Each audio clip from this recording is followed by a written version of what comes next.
সন্ত ৰামপাল গুৰু মহাৰাজ হৈছে এনে এজন মহাপুৰুষ যিজনে নিজৰ সত্য ভক্তি, তত্ত্বজ্ঞান, কৰোণা আৰু সেৱাৰ বলত সমাজত এক নতুন আদৰ্শ বলবৎ কৰিছে। সন্ত ৰামপাল গুৰু মহাৰাজৰ নেতৃত্বত তেওঁৰ সকলো সৎলোক আশ্ৰমে কৰা বিস্ময়কৰ সমাজ কল্যাণমূলক কামে সমাজখনক সোণালী ভৱিষ্যতৰ এক নতুন আশা দেখুৱাইছে। সন্ত ৰামপাল গুৰু মহাৰাজৰ পৰা নাম দীক্ষা গ্ৰহণ কৰাৰ পিছত লাখ লাখ লোকৰ কৰ্কট ৰোগ, এইডছ আদি দুৰাৰোগ্য ৰোগ নিৰাময় হ'ল।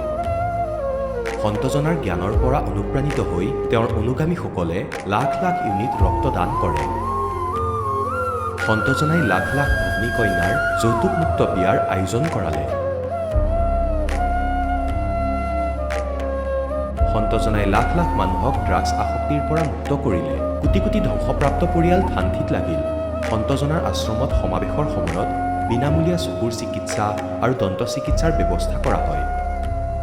সন্ত ৰামপাল গুৰু মহাৰাজৰ দ্বাৰা পৰিৱেশ সুৰক্ষাৰ উদ্দেশ্যে সময়ে সময়ে বৃহৎ পৰিসৰত বৃক্ষৰোপণ কৰা হয়।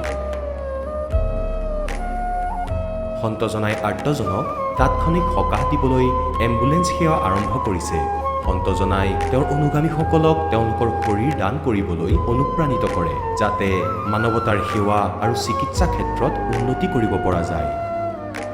সন্ত ৰামপাল গুৰু মহাৰাজৰ সকলো আশ্ৰমত প্ৰতিদিনে বিনামূলীয়া ধৰ্মভোজৰ আয়োজন কৰা হয়, য'ত প্ৰতিবাৰেই প্ৰতিটো জাতি, প্ৰতিটো ধৰ্মৰ মানুহে একেলগে বহি ভোজন কৰে।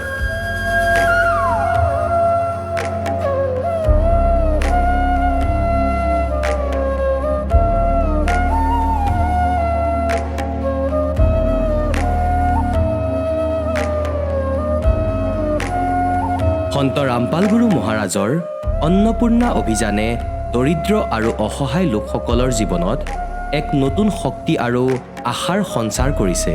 ঘৰে ঘৰে খাদ্য সামগ্ৰী আৰু প্ৰয়োজনীয় সাহায্য প্ৰদান কৰি সন্ত ৰামপাল গুৰু মহাৰাজে মানুহক দুখ আৰু অসহায় অৱস্থাৰ সৈতে যুঁজিবলৈ শক্তি প্ৰদান কৰিছে।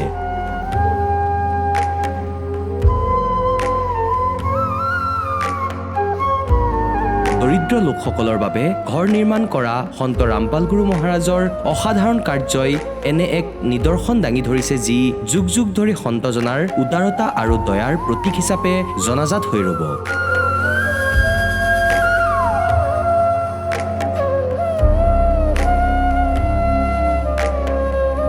সন্ত ৰামপাল গুৰু মহাৰাজৰ আশ্ৰমত সহস্ৰাধিক বৃদ্ধ বৃদ্ধাই শ্ৰদ্ধা আৰু মৰমেৰে জীৱন যাপন কৰাৰ সুযোগ পায়। তেওঁলোকৰ থকা খোৱাৰ আৰু স্বাস্থ্যৰ সম্পূৰ্ণ দায়িত্ব সন্ত ৰামপাল গুৰু মহাৰাজে বহন কৰে। অনাথ শিশুৰ বাবে সন্ত ৰামপাল গুৰু মহাৰাজৰ সকলো আশ্ৰম বিশেষ বৰদানতকৈ কম নহয়, য'ত তেওঁলোকক শিক্ষা, সংস্কাৰ আৰু ভৱিষ্যতৰ বাবে উন্নত সুবিধা প্ৰদান কৰা হয়। বানপানী, ভূঁইকঁপ বা মহামাৰী যিয়েই নহওক, সন্ত ৰামপাল গুৰু মহাৰাজ আৰু তেওঁৰ অনুগামীসকল সদায় আৰ্তজনৰ বাবে আগৰণুৱা হৈ থাকে।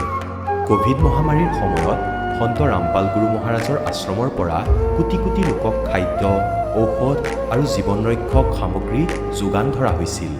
দুখীয়াক সকাহ কৰাই হওক বা যিকোনো শোষিত বা নিপীড়িত শ্ৰেণীৰ অধিকাৰ আৰু মৰ্যাদাৰ বাবে যুঁজ দিয়াই হওক, সন্ত ৰামপাল গুৰু মহাৰাজে সদায় তেওঁলোকৰ সকলো ন্যায্য দাবী চৰকাৰৰ ওচৰলৈ লৈ গৈছে আৰু তেওঁলোকক উপযুক্ত ন্যায় প্ৰদানৰ ক্ষেত্ৰত গুৰুত্বপূৰ্ণ ভূমিকা পালন কৰি আহিছে। সমাজত আধ্যাত্মিক আৰু সামাজিক মূল্যবোধৰ প্ৰতি সজাগতা অনাৰ প্ৰতিটো পদক্ষেপতে সন্ত ৰামপাল গুৰু মহাৰাজ মানৱতাৰ প্ৰকৃত সেৱক হিচাপে প্ৰমাণিত হৈছে। সন্ত ৰামপাল গুৰু মহাৰাজৰ জীৱনে আমাক শিকাইছে যে প্ৰকৃত সেৱা সেইটোহে যিটো নিস্বাৰ্থভাৱে কৰা হয়। আহক আমিও এই মহান সন্তজনৰ এই মহান সেৱাৰ কামত যোগ দিওঁ আৰু সন্ত ৰামপাল গুৰু মহাৰাজৰ পৰা নাম দীক্ষা লৈ আমাৰ জীৱন ধন্য কৰি তোলোঁ।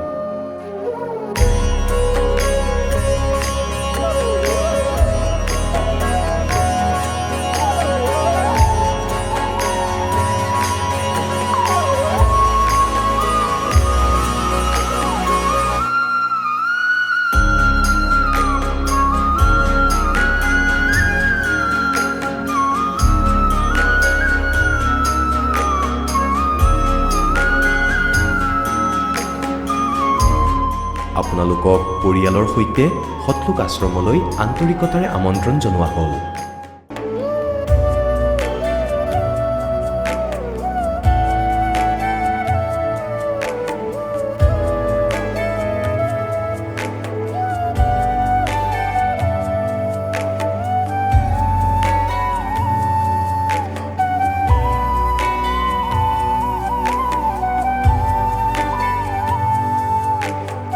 ব্ৰহ্মাৰ পিতৃ কোন? কোন বিষ্ণুৰ মা? শংকৰৰ ককা কোন? আমাক কৈ দিয়া। জানিবলৈ অনুগ্ৰহ কৰি শুনক জগতগুৰু তত্ত্বদৰ্শী সন্ত ৰামপাল গুৰু মহাৰাজৰ অমৃত বচন, সকলো পবিত্ৰ ধৰ্মৰ পবিত্ৰ শাস্ত্ৰৰ আধাৰত। নমস্কাৰ দৰ্শকসকল, বিজ্ঞানৰ এই যুগত ভূত প্ৰেতৰ দৰে অদৃশ্য শক্তিয়ে সঁচাকৈয়ে মানুহক অশান্তি দিব পাৰেনে? আজি আমি আপোনালোকক শুনাম ওদালগুৰিৰ নিবাসী পবিত্ৰ বসুমতাৰীৰ জীৱনৰ এক আশ্চৰ্যজনক কাহিনী। পবিত্ৰ বসুমতাৰীয়ে সমাজৰ আন বহু লোকৰ দৰেই পৰম্পৰাগত পূজা পাতল, যজ্ঞ আৰু বলি বিধান আদি কৰিছিল। কিন্তু তথাপিও তেওঁৰ ঘৰত ভূত প্ৰেতৰ বাধা আছিল বুলি তেওঁ জনায়। ৰাতিৰ সময়ত তেওঁ বিভিন্ন ধৰণৰ কষ্টৰ সন্মুখীন হৈছিল। ইয়াৰ উপৰিও লকডাউনৰ সময়ত তেওঁ এক গুৰুতৰ ৰোগতো আক্ৰান্ত হৈছিল। কিন্তু যেতিয়া তেওঁ সন্ত ৰামপাল গুৰু মহাৰাজৰ শৰণ লয় আৰু নাম দীক্ষা গ্ৰহণ কৰে, তেতিয়া তেওঁৰ জীৱনত এক ডাঙৰ পৰিৱৰ্তন আহিল। তেওঁৰ মতে ভূত প্ৰেতৰ সকলো বাধা দূৰ হয়, স্বাস্থ্যৰ উন্নতি ঘটে আৰু সন্ত ৰামপাল গুৰু মহাৰাজে দিয়া নাম স্মৰণ কৰি তেওঁ এটা ভয়ংকৰ বাইক দুৰ্ঘটনাৰ পৰাও ৰক্ষা পায়। আচলতে কি ঘটিছিল পবিত্ৰ বসুমতাৰীৰ জীৱনত? আহক শুনো তেওঁৰ মুখেৰে। নমস্কাৰ ছাৰ। নমস্কাৰ ছাৰ। আপোনাৰ শুভ নামটো? মোৰ নাম হৈ গ'ল পবিত্ৰ বসুমতাৰী। আপুনি ক'ৰ পৰা আহিছে? মই ওদালগুৰি ডিষ্ট্ৰিক্ট পৰা আহিছোঁ, মানে মাছপাৰৰ পৰা। আপুনি সন্ত ৰামপাল গুৰু মহাৰাজৰ পৰা নাম দীক্ষা কেতিয়া লৈছিল? ছাৰ মই 2021 জুলাই মাহত লৈছিলোঁ। তেখেতৰ পৰা নাম দীক্ষা লোৱাৰ আগতে আপুনি অন্য কিবা ভক্তি সাধনা কৰিছিলনে? হয় ছাৰ, মই কৰিছিলোঁ মানে। আৰু সেই সাধনাবিলাক আপুনি কেনেধৰণে কৰিছিল? আমাৰ এই মানে বড়ো সমাজত মানে এটা ব্ৰহ্ম এটা বুলি কোৱা আছে, সেইটো আমি মানে সাধনা কৰিছিলোঁ, ভক্তি কৰিছিলোঁ, যেনেকৈ যজ্ঞ পূজা কৰা, হাৱন দিয়া, যজ্ঞ দিয়া, এইবিলাক মানে আমি কৰিছিলোঁ মানে। আপুনি যিহেতু আপোনাৰ সমাজত প্ৰচলিত পৰম্পৰাগত সাধনা আপুনি কৰি আছিলে, তেনে ক্ষেত্ৰত ছাৰ আপুনি সন্ত ৰামপাল গুৰু মহাৰাজৰ শৰণলৈ কিয় আহিব লগা হ'ল? মই মানে 2020 যেতিয়া মোৰ লকডাউন হৈছিলে, তেতিয়া মোৰ অলপ ৰোগ হৈ গৈছিলে মানে। এই ৰোগৰ কাৰণে মই মানে বহুত মানে তৰপি আছিলোঁ মানে ভিতৰৰ পৰা মানে কি মানে মোৰ এই বেমাৰটো কেনেকৈ ভাল হ'ব বুলি এইবিলাক মানে মোৰ প্ৰচেষ্টা হৈ আছিলে মানে। এইকাৰণে মই এনেকৈ যেনেকৈ লকডাউনত চলি গ'ল, মানুহবিলাকৰ বহুত বেমাৰত পৰি গৈছে, কৰোণাৰ কিবা কিবি। তেতিয়া ময়ো ভাবিলোঁ আৰু যদি এই বেমাৰ লাগি গৈছে মোৰ মানে কৰোণাই সোমাই গ'ল নেকি মোৰ আৰু এইবিলাক মানে মই ভাবিবলৈ বাধ্য হৈ গ'ল। মানুহ এইফালে মৰি আছে, ইউটিউববিলাকত নিউজবিলাকত কিমান মানুহ মৰি আছে। তেতিয়া ময়ো ভাবিলে কোনোবা এটাতো ইয়াৰ ৰক্ষকটো বা কোনোবা এটা ভক্তিমাৰৰ যি ৰক্ষা হ'ব এইটো কিবা এটা আছে নেকি বুলি মই দিনভৰ মানে মোবাইল লৈ বিছনাত পৰি কিনি ইউটিউবত মানে কিবা কিবি চাই আছোঁ মানে।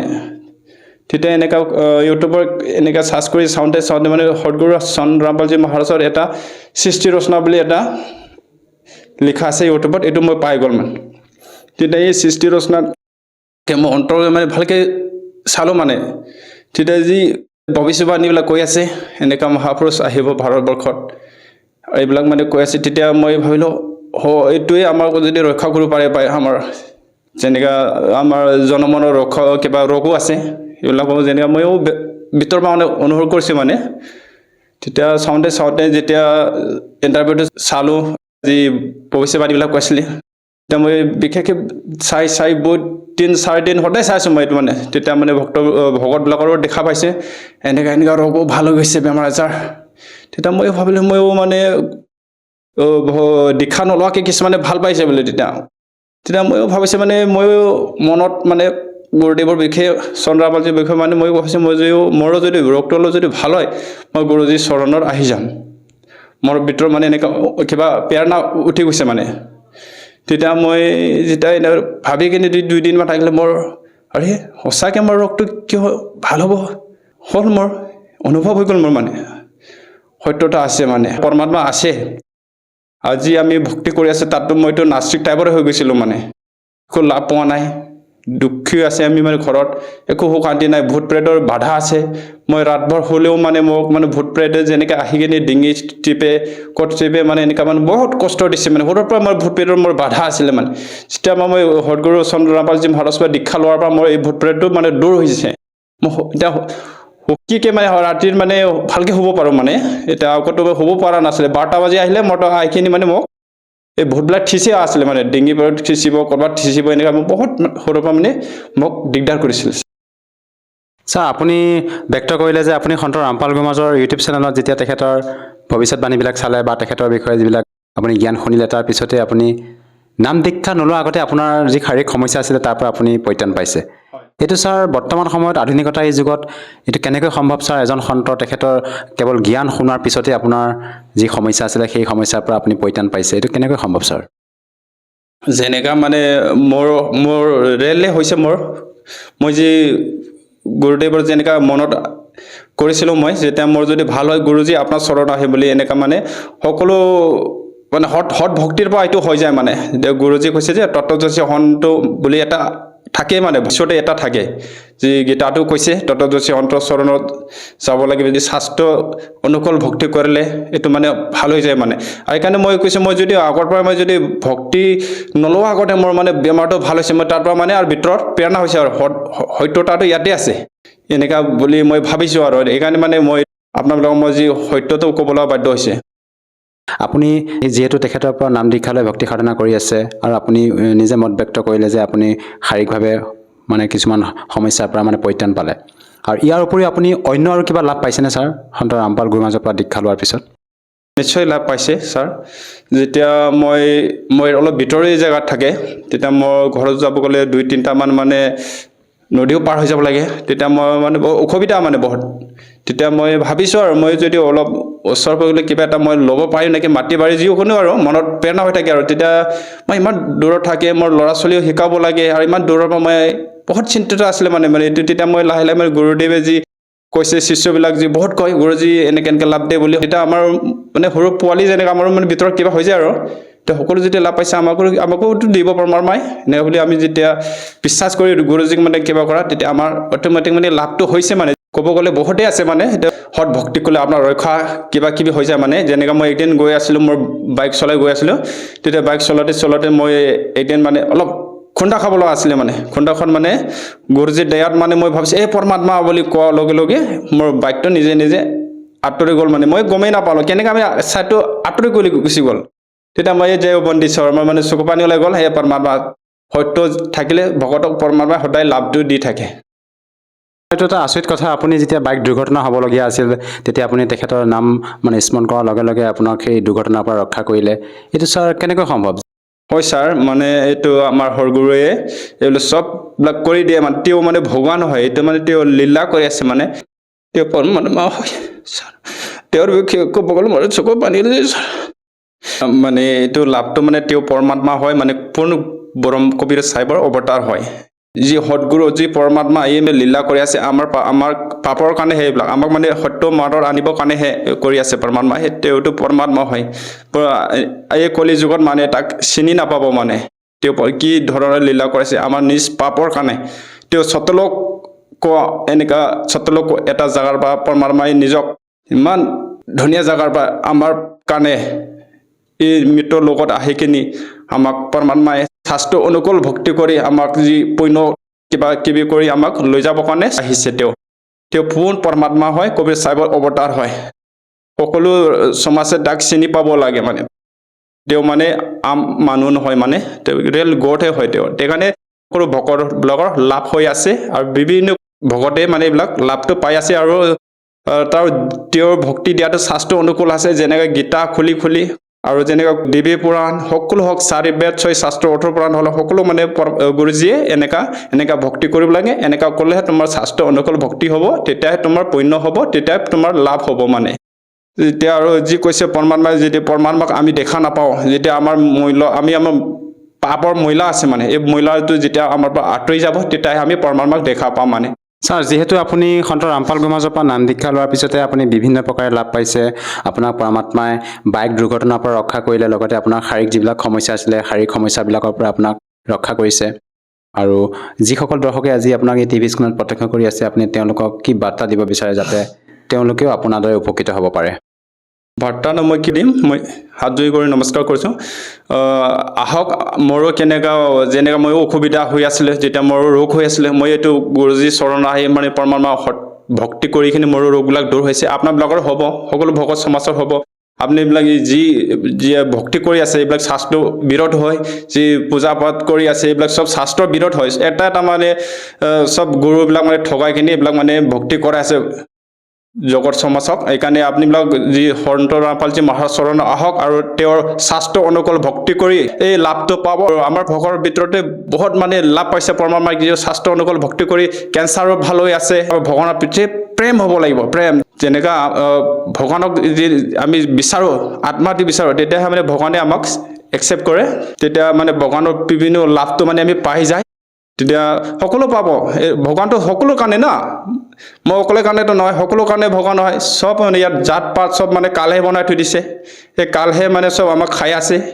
সেইকাৰণে আমি ইয়াত মানে দুখী হৈ আছোঁ। আমি এতিয়া কিয় আমি মৰিব ইচ্ছা নাযায়, আমি কিয় দুখীয়া হ'ব নিবিচাৰোঁ, আৰু এইবিলাক মানে ধনী হ'ব বিচাৰোঁ। এইটো মানে আমাৰ গুৰুদেৱে কৈছে, চন্দ্ৰৰামপালজী মহাৰাজে, বেটা সত্যলোকত এনেকৈ তুমি ঘৰ বাৰী ঘৰ ফল দাৰ কিবাৰ পৰা তাত থাকি আছিলে আমি, সেইকাৰণে এইবিলাক মানে আমাক অনুভৱ হয়।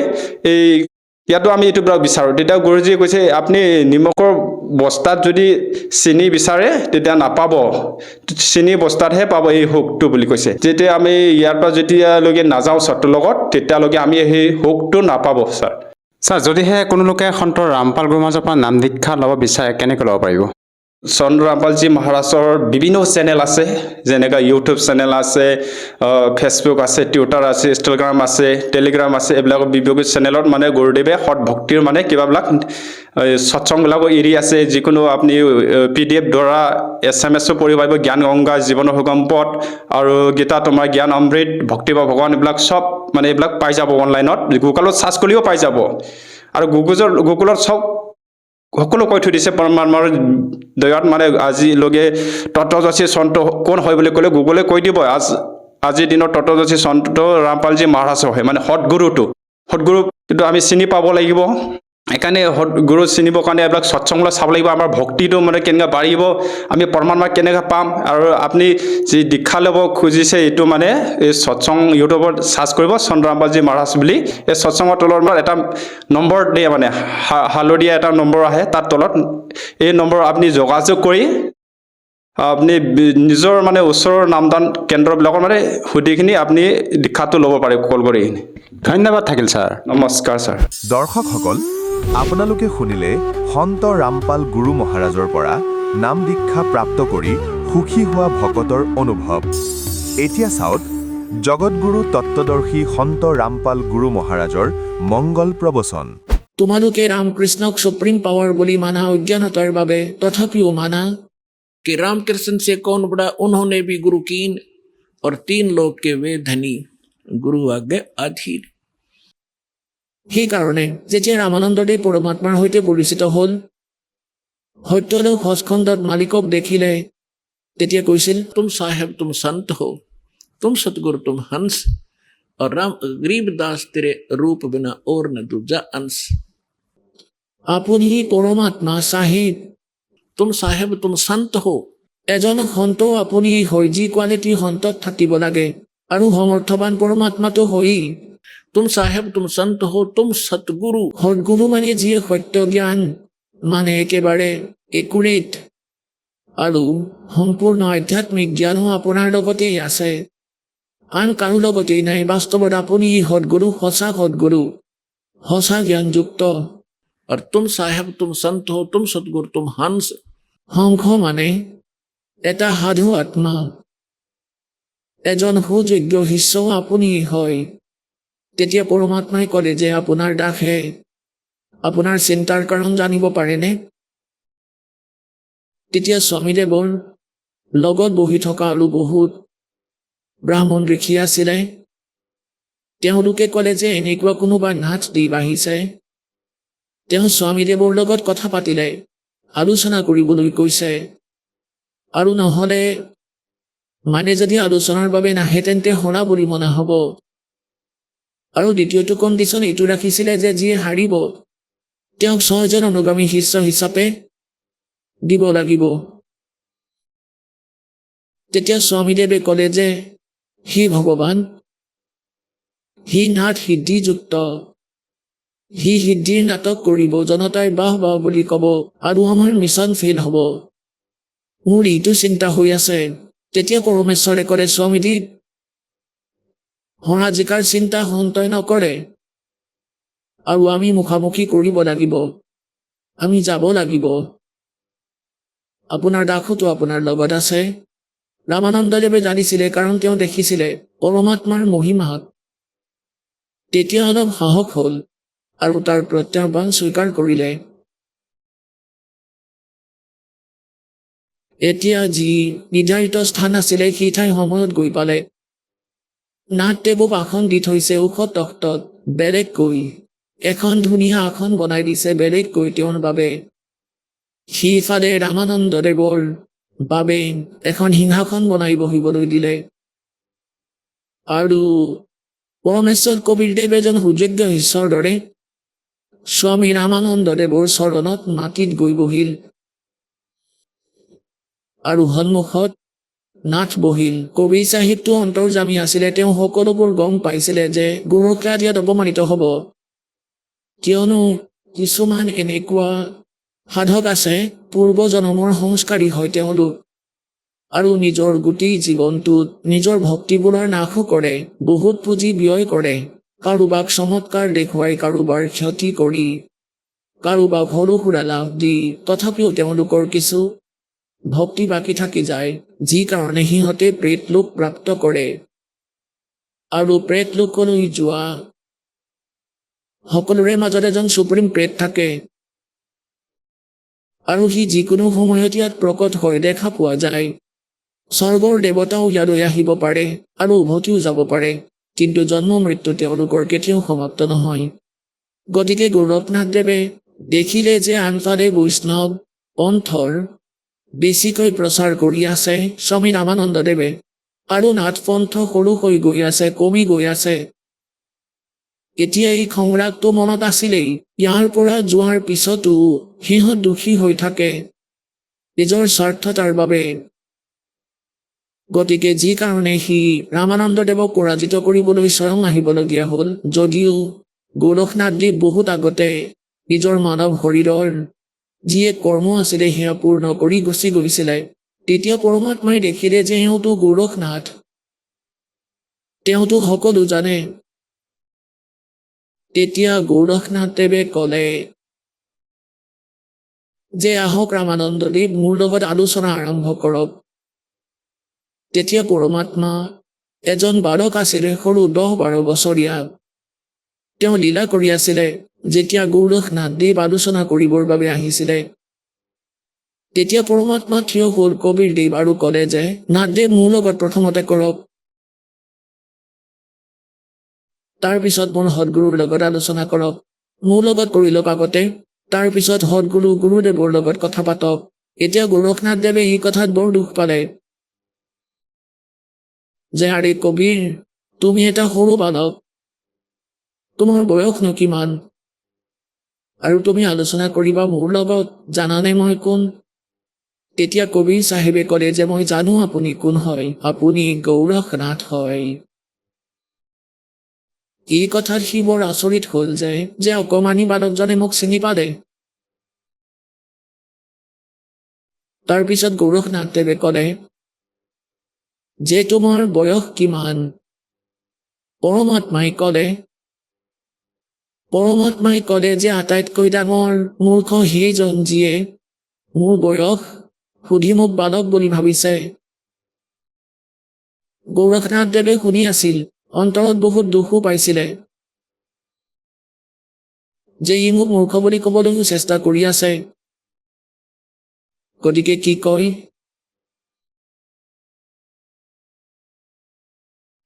এতিয়া পৰমাত্মাৰ বাণীত লিখা আছে, অলপ পঢ়ি শুনাও আপোনালোকক। योगी गोरखनाथ प्रतापी, तासों तेज पृथ्वी कापी, काशी नगर में सो पग धरही, रामानंद से चर्चा करही। चर्चा में गोरख जय पावे, कंठी तोड़े तिलक छुड़वावे। सत्य कबीर शीश जो भयऊ, ये वृंतांत सो सुन लेऊ। गोरखनाथ के डर के मारे, बैरागी नहीं भेख संवारे। तब कबीर आज्ञा अनुसारा वैष्णो सकल रूप संवारा। सो सुध गोरखनाथ जो पायो काशी नगर शिखर चल आयो। रामानंद को खबर पठाई चर्चा करो मेरे संग आई। रामानंद की पहली पौड़ी सत कबीर बैठे तिस ठौरी। तब कबीर आज्ञा अनुसारा वैष्णो सकल रूप संवारा। कह कबीर सुनो गोरखनाथा, कह कबीर सुनो गोरखनाथा, चर्चा करो हमारे साथा। प्रथम चर्चा करो संग मेरे, पीछे मेरे गुरु को टेरे। बालक रूप कबीर निहारी, तब गोरखनाथ ऐसे वचन उचारी। परमात्मा बालक रूप देखी गोरखनाथ देवी ई वचन करे। कब के बहे बैरागी कबीर जी, कब के बहे बैरागी। তুমি এজন সৰু বালক, তুমি কেতিয়াৰ পৰা বৈৰাগী হলানো কিয়নো এই বৈষ্ণৱ পৰম্পৰাত যিসকল নাথ পৰম্পৰাৰ বা বৈষ্ণৱ পৰম্পৰাৰ অথবা কোনো গ্ৰুপ সাধু সন্তবোৰৰ তেওঁলোকে এটা নিজৰ পৰিচয় বেলেগকৈ বনায়। এতিয়া কিছুমান নাথে কাণ ফুটাই লয়, সিহঁতক কণপাৰী নাথ বুলি কয়। বহুত যিসকল বৈষ্ণৱ তেওঁলোকে মালা ৰাখে, এটা তুলসীৰ মণিৰ এটা তুলসীৰ টুকুৰা থকা মালা আৰু এডাল সূতাৰে বান্ধি ওলমাই থয়। সেইদৰে সি বৈষ্ণৱ পৰম্পৰাৰে দীক্ষিত হোৱা বুলি প্ৰমাণ দিয়ে আৰু এটা দীঘল ফুট লগায়, টিকা লগায়। আৰু যেনে সাধু সন্তবোৰে এখন হাতত লাঠি লৈ থাকে, এনেকৈ বহি সাধনা কৰে তেওঁলোকে সৎ যুগৰ বাবে। এডাল টি টাইপৰ কাঠৰ লাঠি, ইংৰাজীৰ আখৰ টিৰ দৰে। গতিকে পৰমাত্মা ৰামানন্দদেৱৰ শিষ্য আছিল। সেইদিনাখন জানি বুজি এজন সাধু সন্তৰ ৰূপ ধাৰণ কৰি যেনেকৈ বৈষ্ণৱ সন্ত সাধু ভগত হয়, গলত মালা ফুট লগাই থৈছে কপালত আৰু টুপি পিন্ধি লৈছে আৰু মালা জপ কৰা মালা সি সকলো লৈ থৈছে লাঠিডালো। এতিয়া পৰমাত্মাই ক'লে মোৰ বয়স কিমান কম নেকি, আৰু এই যিসকল নাথ তেওঁলোক ভগৱান শংকৰৰ পূজাৰী। গতিকে কি কয় কবীৰদেৱে, नाथ जी हम जब के बहे बैरागी, मेरी आद अंत सुध लागी। धूकार आद का मेला, नहीं गुरु कोई नहीं था चेला। जब का तो हम योग उपास्या, तब का फिरूं अकेला। धरती नहीं जद का टिक्का कीना, और ब्रह्मन धरती नहीं जद की टोपी दीनी, और ब्रह्मा नहीं जद का टीका। और शिव शंकर से योगी ना थे, तब का जोड़ी सिक्का। द्वापर की हम करी फावड़ी, त्रेता का हम झंडा। सतयुग मेरी फिरी दुहाई, मैं कलयुग फिरूं नौखंडा। गुरु के वचन साध की संगत, अदर अमर गर पाया। कह कबीर सुनो हो गोरख, हम सबको तत्व लखाया। এতিয়া গোৰখনাথ দেৱে যেতিয়া এইটো শুনিলে, যেতিয়া তোমাৰ শংকৰ নাছিলে তেতিয়াৰ পৰাই মই আছো, মোৰ এই শৰীৰটো দেখি আপুনি মোৰ আয়ুস অনুমান কৰিব নোৱাৰে। परमात्मा की कहीं जो बुझे सो बावरा, भाई क्या है उम्र हमारी। असंख्य युग पर ले गए हम तब के ब्रह्मचारी, कोट निरंजन हो गए ये परलोक सिधारी। हम तो सदा महबूब हैं स्वयं ब्रह्मचारी, अरबों तो ब्रह्मा गए तेरे 49 करोड़ कन्हैया, और 7 कोट तेरे शंभू मर गए मेरी एक नहीं पलैया। हाय हाय।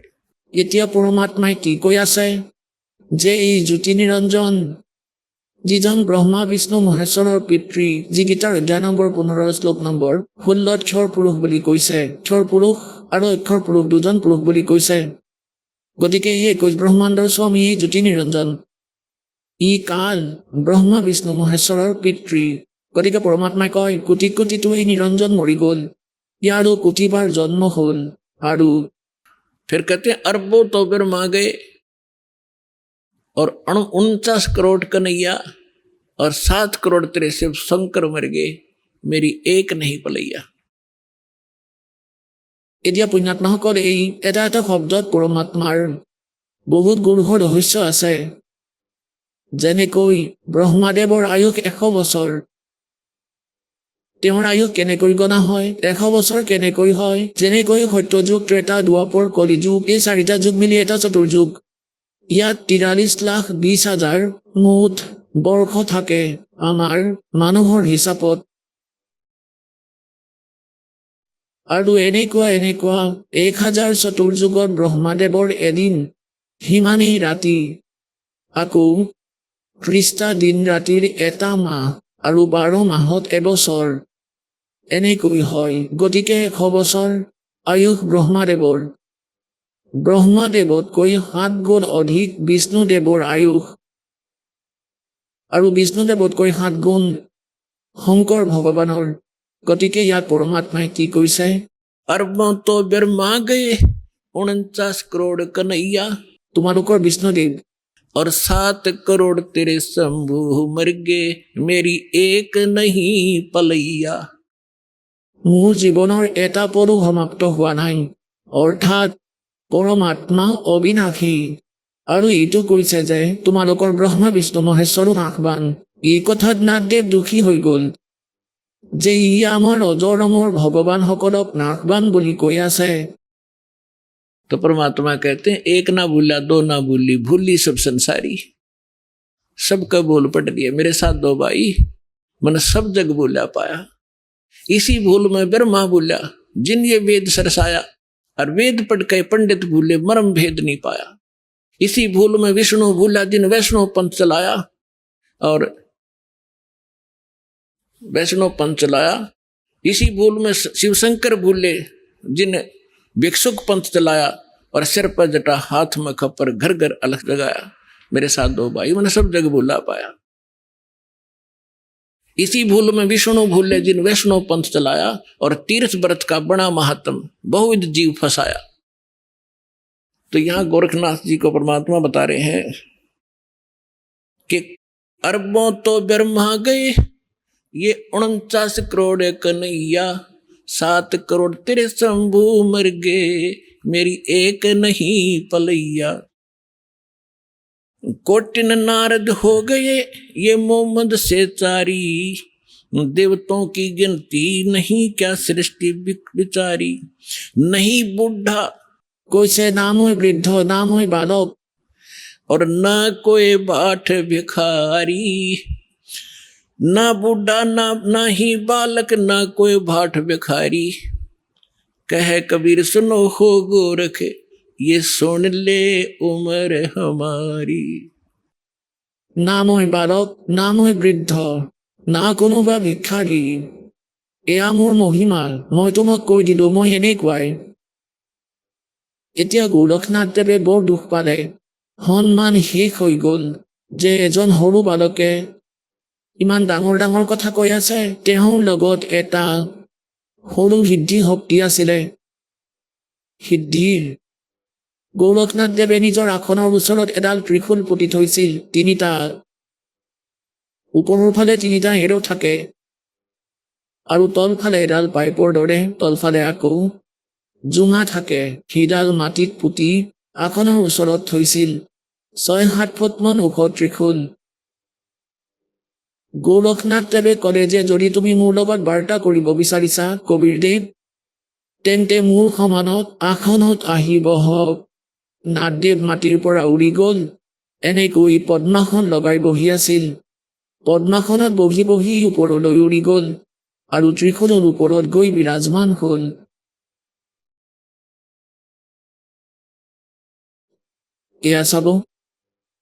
এয়া চাব তেওঁ ত্ৰিশূলত বহি আছে তাৰপিছত পৰমাত্মাই কি লীলা কৰিলে কবিৰদেৱে ক'লে যে গোৰখনাথদেৱ আপোনাৰ আৰু মোৰ মাজত জ্ঞান চৰ্চা অৰ্থাৎ আলোচনা কৰাৰহে কথা আছিল। এই যাদুকৰৰ কাম আমি নাজানো, না সেইবোৰ ভাল পাওঁ, না আধ্যাত্মিক মাৰ্গত ইয়াৰ কিবা ভেলু আছে। আপুনি তলত বহি চৰ্চা কৰক যাতে জনতায়ো সকলো কথা গম পায়, সত্যতা গম পায়। তেতিয়া গৌৰৱনাথদেৱে কয়, যদি তোমাৰ লগত কিবা আছে তেন্তে আহা মোৰ সমানত বহি চৰ্চা কৰা, নহলে হাৰ স্বীকাৰ কৰা। তেওঁৰ ওচৰতো এইটোৱেই সুযোগ আছিল। তেতিয়া পৰমাত্মাই ক'লে, ঠিক আছে হ'ব। কবিৰ চাহেবে সৰুৰ পৰাই শিপিনীৰ কাম কৰি আছিলে আৰু জেপত এটা যঁতৰত এই মাতৃসকলে সূতা বাচিছিলে। এটা ৰীল হৈ যায় ইমান শকত কেঁচা সূতাৰ, 100-150 ফুট দীঘল হৈ যায় সেই সূতা। তাৰ পৰাই ভগৱানে কাপোৰ বনাইছিলে। তাক কুকুৰী বুলি কয় আমাৰ দেশীয় হাৰিয়ানাত কুকুৰী বুলি কয়, কেঁচা সূতা থকা কুকুৰী। সেই কুকুৰী উলিয়ালে জেপৰ পৰা সূতাৰ ৰীলটো আৰু এটা মূৰ ধৰিলে আৰু এনেদৰে দলিয়াই দিলে পৰমাত্মাই। সেই সূতা চিধাকৈ থিয় হ'ল, ষ্ট্ৰেইট পাৰপেণ্ডিকুলাৰ।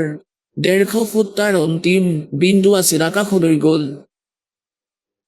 পৰমাত্মা তাৰ পৰা উঠিল আৰু সেই সূতাৰ অন্তিম স্তৰত গৈ বহিল 150 ফুট ওপৰত।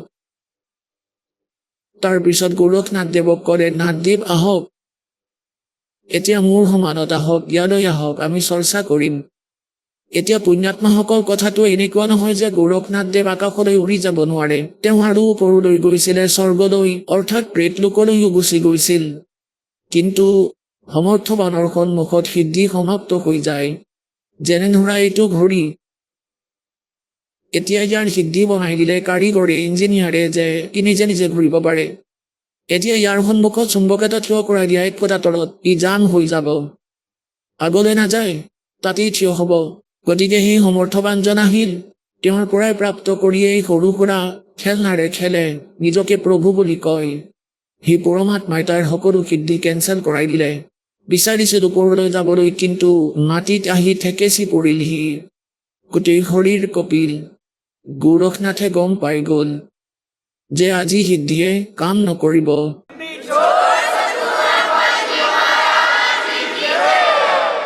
এতিয়া গৌৰৱনাথদেৱ এনেকৈ বহিল যেন পেৰালাইজ হোৱা মানুহে লৰচৰ কৰিব পৰা নাই। তেতিয়া গোৰখনাথদেৱে ক'লে যে আহক কবিৰদেৱ, তললৈ আহক, এতিয়া মই চিনি পালোঁ আপোনাক, এতিয়া চৰ্চা কৰিম। তেতিয়া পৰমাত্মাই তেওঁক জ্ঞান বুজালে যে এই বালকৰ ড্ৰামা মুক্তিৰ মাৰ্গ নহয়। कहते जंतर मंत्र जोग निभाई, काल चक्र जोरा खाई, तुम हो जम की फर्दी माही। कहते हैं गोरखनाथ सिद्धि में फूल्या, गोरखनाथ सिद्धि में बोल्या और टूणे टामण हांड फूल्या। जंतर मंत्र जोग निभाई और काल चक्र जोरा खाई, तुम हो जम की फर्दी माही। নামজাৰি মানে কোনোবাই যে ৰেজিষ্ট্ৰি কৰাই লয় মাটিখিনি, নামজাৰি হোৱাৰ পিছত তেওঁ ভাবি লয় যে তেওঁৰ হৈ গ'ল সেই মাটিখিনি। গতিকে পৰমাত্মাই কয়, তুমিতো এই কালৰ হৈ পৰিছা, কালৰ প্ৰকৃত দূত হৈছা, আনকো ঠগি আছা। এতিয়া সমৰ্থবানজন সন্মুখত, গোৰখনাথদেৱৰ নিজৰ সিদ্ধিৰ ওপৰত ইমান অহংকাৰ আছিল, তেওঁৰ সন্মুখত কোনো টিকিব নোৱাৰে। এবাৰ তেওঁৰ গুৰুদেৱে কোৱাত তেওঁৰ কিবা চিন্তা হৈছিল। এটা দীঘল কাহিনী, পিছত কম সেইটো। এখন পাহাৰক সোণ বনাই দিছিলে নিজৰ সিদ্ধিৰে, পাহাৰক, আৰু নিজৰ গুৰুদেৱৰ টুকুৰা হোৱা শৰীৰক জীৱিত কৰি দিছিল। এনেকুৱা সিদ্ধি আছিল। আৰু সেই সময়ত পৰমাত্মাৰ সন্মুখত সকলো সিদ্ধি ফেইল হ'ল। কালি যে শুনাইছিলো, প্ৰাসিদ্ধি পূৰ্ণ পটৰাণী সতলোকি কহো নিশানী। সি পৰমাত্মা সমৰ্থবান, সকলো সিদ্ধিযুক্ত, সিদ্ধি তেওঁৰ দাসী, আৰু তাৰি ভক্তি কৰি সৰু সুৰা লাভ প্ৰাপ্ত কৰি ইয়াত ঋষি মহৰ্ষি দেৱতা হৈ যাওঁ। এতিয়া গোৰখনাথদেৱে বহুত কথা বুজিলে, কিন্তু ই মনে সোনকালে হাৰ নামানে। এতিয়া চাব, এই চিত্ৰখন চাব, পৰমাত্মা গোৰখনাথদেৱ ত্ৰিশূলত বহি আছে। তাৰপিছত পৰমাত্মাই সূতা দলিয়ালে ওপৰলৈ, সূতাডালৰ ওপৰৰ অংশত গৈ বহি পৰিল। চিত্ৰত বহুত চুটি যেন দেখা হৈছে, কিন্তু ইমান দীঘলকৈ আঁকিব পৰা নাযায় সেইবাবে কবিৰ চাহেব বহুত ওপৰত আছিল। গতিকে গোৰখনাথদেৱে ক'লে যে ভগৱান, মই এটা পৰীক্ষা আৰু ল'ম আপোনাৰ। পৰমাত্মাই ক'লে হ'ব, এইটোও কৰা। ব'লক গংগাৰ পাৰলৈকে যাওঁ এতিয়া, আৰু মই নদীত গৈ ডুব মাৰিম। যদি আপুনি মোক বিচাৰি উলিয়াই পানী, তেতিয়া মই আপোনাৰ শিষ্য হ'ম। পৰমাত্মাই ক'লে ব'লা ভাই। গংগা নদীৰ পাৰত গৈ বহি পৰিল। গোৰখনাথদেৱে গংগাত জাপ মাৰি দিলে, আৰু তাত মাছ হৈ পৰিল। তাত বেলেগ আৰু বহুত মাছ আছিলে। পৰমাত্মাই ভিতৰলৈ গ'ল, আৰু তাত গৈ গোৰখনাথক, সি মাছ যে হৈছিলে, গোৰখনাথক আকৌ সেই ৰূপতে বাহিৰলৈ উলিয়াই আনিলে। চৰণত পৰিল, তেওঁৰ ভৰিত ধৰিলে গোৰখনাথে যে সঁচাকৈ আপুনি সমৰ্থবান।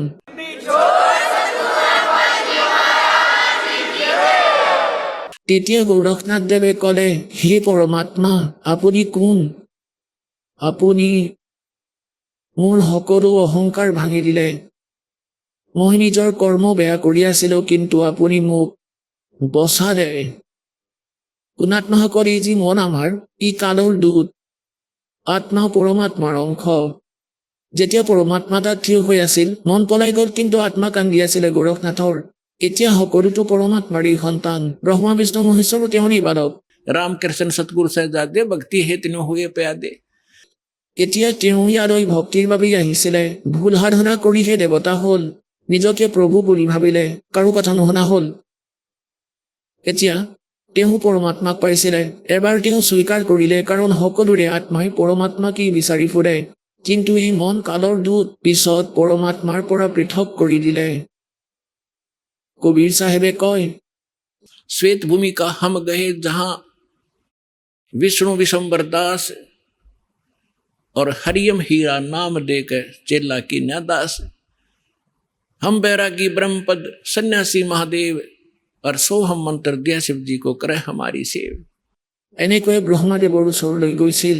তেওঁক ওম মন্ত্ৰ দি প্ৰথম মন্ত্ৰ, কাৰণ প্ৰথম মন্ত্ৰ এইবাবেই দিয়া হয় যাতে তেওঁ শ্ৰদ্ধা বাঢ়ক, তেতিয়াহে আগবাঢ়িব পাৰিব।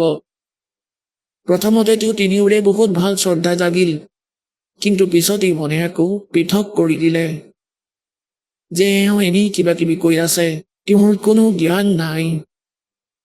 এনেকৈ গোৰখনাথদেৱে তেতিয়াতো সকলো মানিলে। পৰমাত্মাই সকলো কথা শুনালে, সকলো জ্ঞান শুনালে। তাৰপিছত গোৰখনাথদেৱে সেই জ্ঞানেৰে স্বয়ং বক্তা হৈ পৰিল। এই জ্ঞানৰ বাবে ইমান আগ্ৰহ বাঢ়ে পৰমাত্মাৰ প্ৰতি। এয়া বেলেগ জ্ঞান।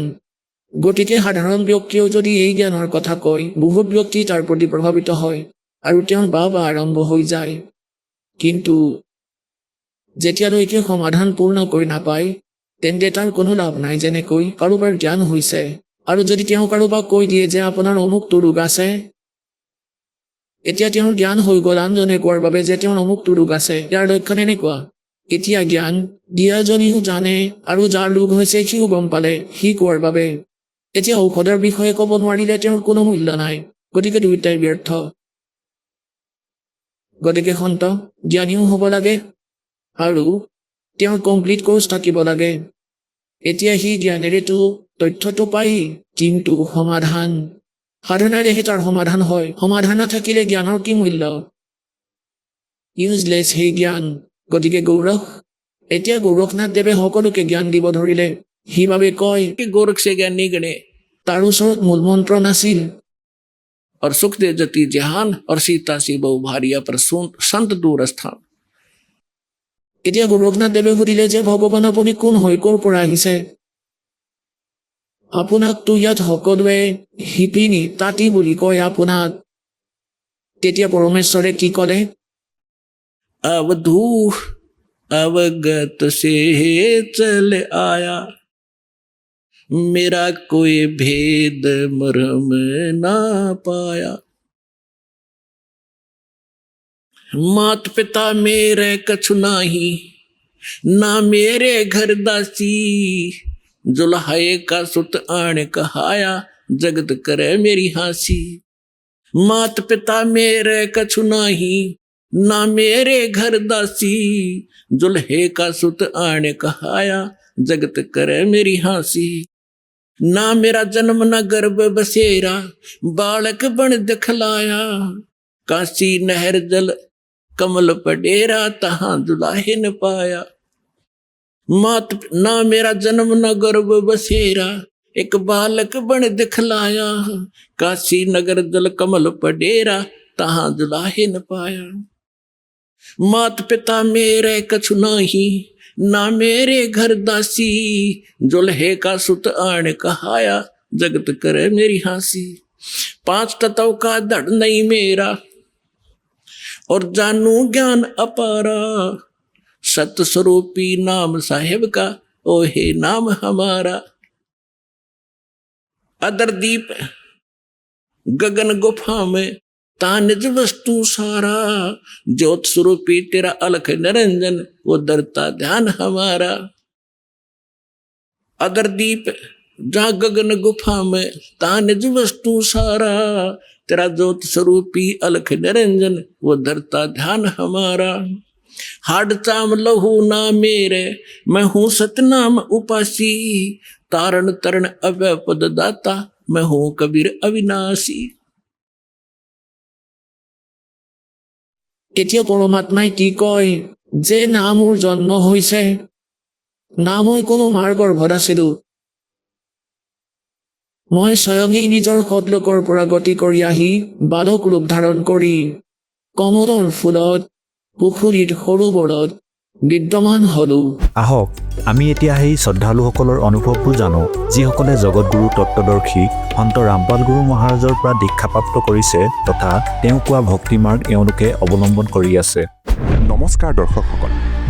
মানুহে নিজৰ নিজৰ পৰম্পৰা অনুসৰি বিভিন্ন ধৰণেৰে ভক্তি সাধনা কৰি আহিছে, কিন্তু যেতিয়া সেই সাধনাৰ দ্বাৰা মনত শান্তি নাহে, তেতিয়া তেওঁ সত্য পথৰ সন্ধান কৰে। আজি আমি ক'বলৈ গৈছোঁ বিহাৰৰ গয়া জিলাৰ মহম্মদ চিৰাজ খানৰ জীৱন পৰিৱৰ্তনৰ কাহিনী।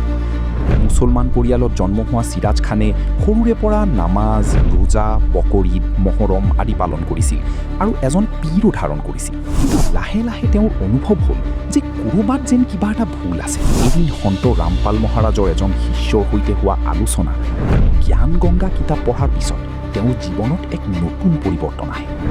তাৰপিছত তেওঁ সন্ত ৰামপাল মহাৰাজৰ ওচৰত দীক্ষা লৈ তেখেতে দিয়া বিধি অনুসৰি ভক্তি সাধনা আৰম্ভ কৰে। তেওঁৰ মতে এই ভক্তিৰ ফলত সন্তানৰ গুৰুতৰ অসুখ, পত্নীৰ পাইলছ আৰু সন্তানৰ পেটৰ পাথৰৰ দৰে সমস্যাও ভাল হয়। অৱশেষত প্ৰশ্ন উঠে, সন্ত ৰামপাল মহাৰাজৰ ওচৰত এনে কি শক্তি আছে যাৰ ফলত অসংখ্য মানুহে লাভ অনুভৱ কৰিছে? আহক শুনো মহম্মদ চিৰাজ খানৰ মুখেৰে তেওঁ জীৱনৰ সত্য কাহিনী। নমস্কাৰ ছাৰ। নমস্কাৰ ছাৰ। ছাৰ কি নাম আপোনাৰ? মহম্মদ চিৰাজ খান। মহম্মদ চিৰাজ খান, আপুনি ক'ৰ পৰা আহিছে? জিলা গয়া বিহাৰৰ পৰা আহিছোঁ। মহম্মদ চিৰাজ খান, আপুনি সন্ত ৰামপালদেৱ মহাৰাজৰ পৰা নাম দীক্ষা কেতিয়া ল'লে? 2013ত লৈছোঁ। মহম্মদ চিৰাজ খান, আপুনি সন্ত ৰামপালদেৱ মহাৰাজৰ শৰণলৈ অহাৰ আগতে আপুনি কি ভক্তি সাধনা অথবা ইবাদত কৰিছিলে? মহম্মদন সমাজৰ পৰা মই জড়িত হোৱাৰ বাবে পূৰ্বপুৰুষসকলে কৰাৰ দৰে নামাজ পঢ়িছিলোঁ, ৰোজা ৰাখিছিলোঁ, বকৰীদ পালন কৰিছিলোঁ, মহৰম পালন কৰা এইবোৰ কৰিছিলোঁ। আৰু মই এজন পীৰ ধৰিছিলোঁ। সন্ত ৰামপালদেৱ মহাৰাজৰ আগতে মই 2টা পীৰ ধৰিছিলোঁ। মই মুছলমান ধৰ্মৰ হোৱাৰ বাবে মুছলমান ধৰ্মৰ সাধনা ভক্তি কৰিছিলোঁ।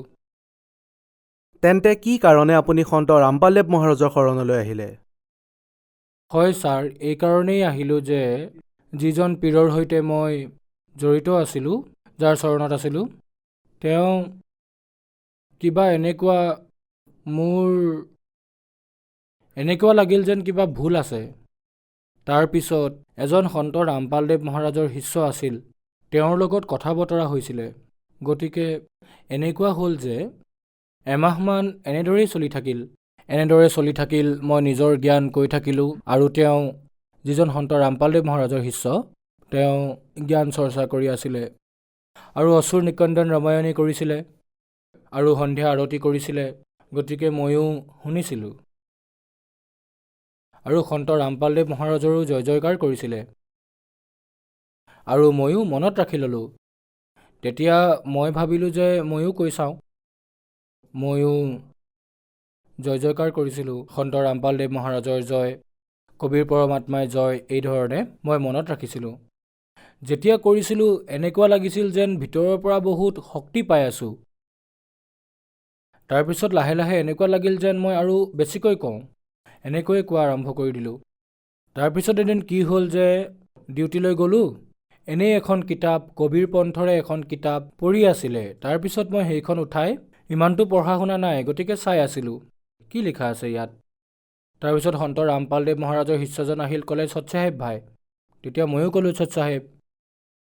তেতিয়া ক'লে যে ভাই তুমি এইখন কিতাপ পঢ়িবা নেকি? আমি কিতাপ দিওঁ, পঢ়িবা। মই সুধিলোঁ কি কিতাপ? ক'লে জ্ঞান গংগা আছে। মই সুধিলোঁ আৰু কিবা? হৰি আহিছিল হৰিয়ানালৈ, এনেকৈ কিতাপৰ নাম ক'লে। তেতিয়া ক'লোঁ মোক দি দিয়ক। এনেইতো মই পঢ়া শুনা কৰা নহয়, তথাপিও মোক দি দিয়ক, মই চাই ল'ম। তাৰপিছত ঘৰলৈ লৈ আহিলোঁ। যেতিয়া মই ঘৰলৈ লৈ আহিবলৈ ওলাইছিলোঁ, যেতিয়া তেওঁ দিছিলে, সন্ত ৰামপালদেৱ মহাৰাজৰ শিষ্যই কৈছিলে যে ভাই তুমি এইখন কেৱল কিতাপ বুলি নাভাবিবা, এয়া আপোনাৰ আল্লাহ গৈ আছে লগত। তেতিয়া মোৰ সম্পূৰ্ণ বিশ্বাস হৈ গ'ল ভগতদেৱ সেই সময়ত যে যি কৈ আছে সকলো সঁচা কৈ আছে। মোৰ এনেকুৱা অনুভৱ হৈছিলে। ঘৰলৈ লৈ আহিলোঁ। পঢ়া শুনা কৰা নাছিলোঁ, তথাপিও এনেই চাই আছিলোঁ। আমাৰ ঘৰৰ মানুহে, মোৰ ঘৈণী আছিলে আৰু ল'ৰা ছোৱালীয়ে ঠাট্টা কৰি আছিলে যে দেউতাইতো পঢ়িব নাজানে, আজি কিতাপ পঢ়ি আছে। মই ক'লোঁ যে হ'ব, কোনো ডাঙৰ কথা নহয়, মোৰ ভাল লাগিছে, মই চাই আছোঁ। আগতে মই শুনিছিলোঁ যে যেতিয়া কবিৰ পন্থৰ মানুহে এনেকৈ কৈ আছিলে এনেকুৱা কথা, এইটো কৰিব লাগে, ময়ো সেনেকুৱাই কৰিব ধৰিলোঁ। এনেকুৱা কৰিব লাগে, এনেকুৱা কৰিব লাগে, আৰু এনেকৈ কৰি কৰি মই পঢ়িব পৰা হ'লোঁ। লাহে লাহে পঢ়িব ধৰিলোঁ। প্ৰথমে পঢ়িব ধৰিলোঁ সৃষ্টি ৰচনাখন। সৃষ্টিৰ ৰচনা পঢ়াৰ পিছত মোৰ এনেকুৱা লাগিল যে আৰে এনেকুৱা ইমান ভাল জ্ঞান ক'ত আছিলে? মানে অন্তৰৰ পৰা আত্মাই কান্দিব ধৰিছিলে পঢ়াৰ সময়ত। তেতিয়া মই মোৰ পত্নীক ক'লোঁ যে এতিয়াতো মই তেওঁৰ শৰণলৈ যামেই, আৰু অলপ চাই লওঁ। এনেদৰে এমাহ পাৰ হ'ল। ইয়াৰ আগতে মোৰ ল'ৰাটো অসুস্থ হৈ গৈছিলে। আমি মুম্বাইত আছিলোঁ, মই চিলাই কাম কৰিছিলোঁ। মুম্বাইত আছিলোঁ। তাৰ আগতে এক দুদিন পিছত যেতিয়া কিতাপখন আনিলোঁ, তাৰে এক দুদিন পিছতে মোৰ ল'ৰাটো অসুস্থ হৈ গ'ল। ভগতদেৱ সন্ত ৰামপালদেৱ মহাৰাজৰ শিষ্যই কিতাপখন দিয়াৰ সময়ত কৈছিলে যে ভাই যদি তোমাৰ তাত ডাঙৰ সমস্যা আহে, তেতিয়া এওঁক প্ৰাৰ্থনা কৰিবা দণ্ডবত কৰি, তেতিয়া আপোনাৰ সমস্যা দূৰ হ'ব। তেতিয়া মনত পৰিল। তেতিয়া মই দণ্ডবত কৰিলোঁ সন্ত ৰামপালদেৱ মহাৰাজক। কিতাপত থকা ফটোখন এনেদৰে খুলি দিলোঁ আৰু দণ্ডবত কৰিলোঁ যে মালিক, আপুনিতো সকলো জানে, আমিতো অন্ধ হয়, নাজানো আপুনি কোন হয়, কিন্তু মই আল্লাহক বিচাৰোঁ। মই আগৰ পৰাই বিচাৰি আছোঁ, কিন্তু নাজানো আমি সঠিক জেগাতে আছোঁ নে ভুল জেগাতে আছোঁ, আপুনিয়ে জানিব। কিন্তু আজি মই আপোনাক প্ৰাৰ্থনা কৰি আছোঁ, মোৰ ল'ৰাটোক ভাল কৰি দিয়ক, আৰু যদি ভাল কৰি দিয়ে আমি আপোনাৰ চৰণলৈ আহিম। ইমানখিনি কৈ দণ্ডবত কৰি কিতাপ বন্ধ কৰিলোঁ। ভগতদেৱ 10 মিনিটৰ পিছত এনেকুৱা ৰিজাল্ট পালোঁ, মই আচৰিত হৈ গ'লোঁ। সেইফালৰ পৰা ক'লে দাদা আপোনাৰ ল'ৰাটোতো একেবাৰে ভাল হৈ গ'ল। মই ক'লোঁ কেনেকৈ? তেওঁ ভাবিলে যে যিজন পীৰৰ লগত আগতে মই যিজন পীৰৰ লগত আছিলোঁ তেওঁক কিবা কৈছিলোঁ। সি সুধিলে যে দাদা আপুনি কিবা কৈছিলে নেকি? মই ক'লোঁ যে নাই, একো কোৱা নাই। মই মনে মনেই নিজকে ক'লোঁ যে মই এনেই ঘৰতে বহি এখন কিতাপ আছিলে সন্ত ৰামপালদেৱ মহাৰাজৰ, ফটো লগোৱা আছিলে, মই তাত প্ৰাৰ্থনা কৰিছিলোঁ। পিছত যেতিয়া ক'লোঁ আচৰিত হৈ গ'ল, কাৰণ সি প্ৰথমে গুৰু ধৰিছিল। যেতিয়া মই কথাখিনি ক'লোঁ সি আঘাত পালে, মনে মনে থাকিল। তেতিয়া মোৰ বিশ্বাস হৈ গ'ল যে আমাৰ পৰমাত্মা, আমাৰ আল্লাহটো এওঁৱেই হয়, যি কাৰণে 10 মিনিটৰ ভিতৰতে এনেকুৱা ৰিজাল্ট পালোঁ। তেতিয়া মই ভাবি ল'লোঁ যে মই সন্ত ৰামপালদেৱ মহাৰাজৰ শৰণলৈ যামেই যাম, পৃথিৱীৰ মানুহে লাগিলে যিয়েই নকওক। মানে ঘৰত আগতে বহুত কুকুৰা আছিলে, মানে অশান্তি লাগিব ধৰিছিলে মোৰ। তাৰপিছত সন্ত ৰামপালদেৱ মহাৰাজৰ যিজন শিষ্য আছে, তেওঁৰ পৰা মই চিপ এটাত মেমৰিত লৈ লৈছিলোঁ। কৈছিলোঁ দাদা মোক ইয়াতে কিবা দিয়ক, মই শুনিম। তেতিয়া তেওঁ সৎসংগ ভৰাই দিলে। পিছত সন্ত ৰামপালদেৱ মহাৰাজৰ ওচৰলৈ বৰবালা আশ্ৰমলৈ লৈ গ'ল। সন্ত ৰামপালদেৱ মহাৰাজৰ পৰা নাম দীক্ষা ল'লোঁ। মহম্মদ চিৰাজ খান সন্ত ৰামপালদেৱ মহাৰাজৰ পৰা নাম দীক্ষা লোৱাৰ পিছত কি লাভ পালে? ভগতদেৱ লাভটো বহুত কিবা কিবি পালোঁ সন্ত ৰামপালদেৱ মহাৰাজৰ দয়াত, কিন্তু থুলমূলকৈ কেইটামান লাভৰ কথা কওঁ। পোনপ্ৰথমে লাভটো ভগতদেৱ, মই আপোনাক আগতেই কৈছিলোঁ যে মোৰ সন্তানটোৰ বেমাৰ ভাল হৈ গৈছিল। তাৰপিছত মোৰ পত্নীৰ পাইলছৰ সমস্যা আছিলে, সেয়াও পৰমাত্মাৰ দয়াত, সেয়াও সন্ত ৰামপালদেৱ মহাৰাজৰ দয়াত ভাল হ'ল। আৰু এটা লাভ হ'ল মোৰ ভগতদেৱ, মোৰ পত্নীয়ে খঙতে ৰেল লাইনত মৰিবলৈ গৈ আছিলে ভগতদেৱ। সন্ত ৰামপালদেৱ মহাৰাজৰ পৰা নাম দীক্ষা লৈ লৈছিলে, তাৰ পিছতহে সেইদিনা আমাৰ ঘৰত সন্ত ৰামপালদেৱ মহাৰাজৰ দণ্ডৱত নামস্থান আছিলে, সেই ঠাইত দণ্ডৱত কৰিলোঁ আৰু ক'লোঁ যে মালিক, এই দাসৰ সন্মান আপোনাৰ হাতত। মোৰ সৰু সৰু সন্তান আছে, আৰু যদি কিবা হয় দাসৰ সন্মানৰ, তেন্তে ময়ো নাথাকিম, আপুনিয়ে জানিব কি হ'ব। ইমানখিনি কৈ মই দণ্ডৱত কৰি বহিলোঁ। আকৌ চালোঁ, ভাবিলোঁ যে আকৌ এবাৰ চাই লওঁ, নাজানো ক'লৈ গুচি গ'ল। মই ওলাই আহিলোঁ, দেখিলোঁ যে তাই আহি আছে, আৰু ঘৰ আহি পোৱাৰ পিছত তাই বহুত কান্দিবলৈ ধৰিলে। মই সুধিলোঁ, কিয় কান্দিছা? তেতিয়া ক্ষমা খুজিব ধৰিলে পত্নীয়ে। মই ক'লোঁ যে মোক কিয় ক্ষমা খুজিছা? পৰমাত্মাক ক্ষমা খোজা। মইতো পৰমাত্মাক প্ৰাৰ্থনাহে জনাইছিলোঁ। মোৰ পত্নীৰ জীৱন দান দিলে পৰমাত্মা ৰামপালদেৱ মহাৰাজে। তাৰপিছত মোৰ মাজু সন্তানটো ল'ৰা, সি প্ৰণামস্থলীৰ তলতে সি শুৱে ৰাতি হ'লে, আৰু এখন বিচনা আছিলে সন্মুখত আগলৈ, তাতে মোৰ ডাঙৰ ল'ৰাটো শুইছিলে আৰু বেলেগ ল'ৰাও শুইছিলে। আৰু সেই বিচনাখনৰ তলত এডাল সাপে এনেকৈ বহি আৰু এনেকুৱা কৰি গুৰুৰ ফটোখনৰ সন্মুখত প্ৰাণ এৰিলে। মোৰ ল'ৰা ছোৱালীয়ে সন্মুখত শুই আছিলে ৰাতি। তাৰপিছত কি হ'ল যে ৰাতি কিবা শুনা যেন লাগিছিলে। মই ভাবিলোঁ যে বাহিৰতে কিবা মাত ওলাইছে। পিছত মোৰ এজনী সৰু ছোৱালী আছে, তাই ঝাৰু মাৰিবলৈ গ'ল।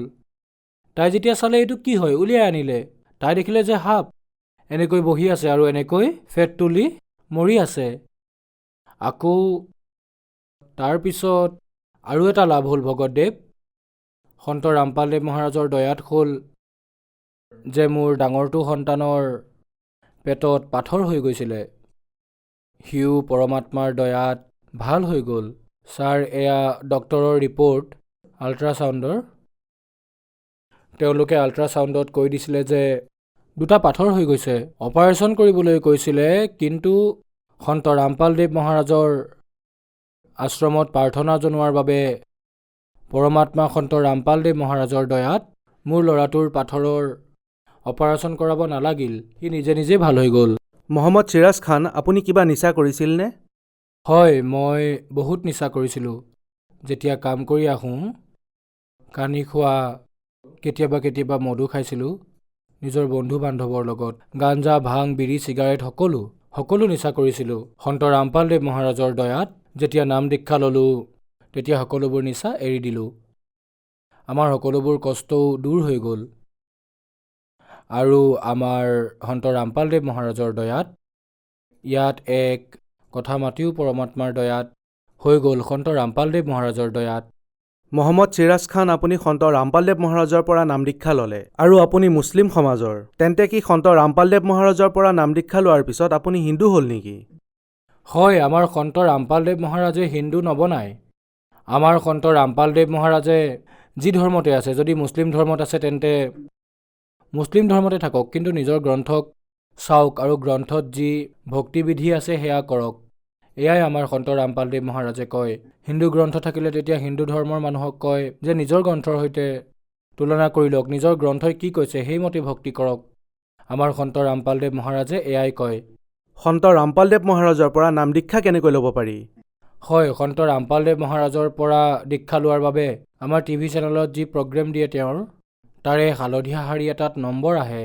সেই হালধীয়া শাৰীৰ পৰা নম্বৰ লৈ আপোনালোকে কোনোবা এটা ওচৰৰ চেণ্টাৰত যোগাযোগ কৰি নাম দীক্ষা লওক আৰু জীৱনৰ কল্যাণ কৰাওক।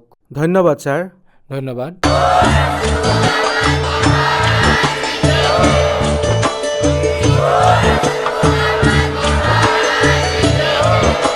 আপুনি শুনি আছিলে জগতগুৰু তত্ত্বদৰ্শী সন্ত ৰামপাল গুৰু মহাৰাজৰ মংগল প্ৰবচন। অধিক জানিবৰ বাবে ভিজিট কৰক www.jagatgururampalji.org। সন্ত ৰামপাল গুৰু মহাৰাজৰ শুভ আশীৰ্বাদত সমগ্ৰ বিশ্বতে 500তকৈও অধিক নাম দীক্ষা কেন্দ্ৰ আছে, য'ত সন্ত ৰামপাল গুৰু মহাৰাজৰ দ্বাৰা বিনামূলীয়াকৈ নাম দীক্ষা দি থকা হৈছে। আপোনাৰ ওচৰৰ নাম দীক্ষা কেন্দ্ৰৰ ঠিকনা জানিবলৈ সম্পৰ্ক কৰক 7082208528।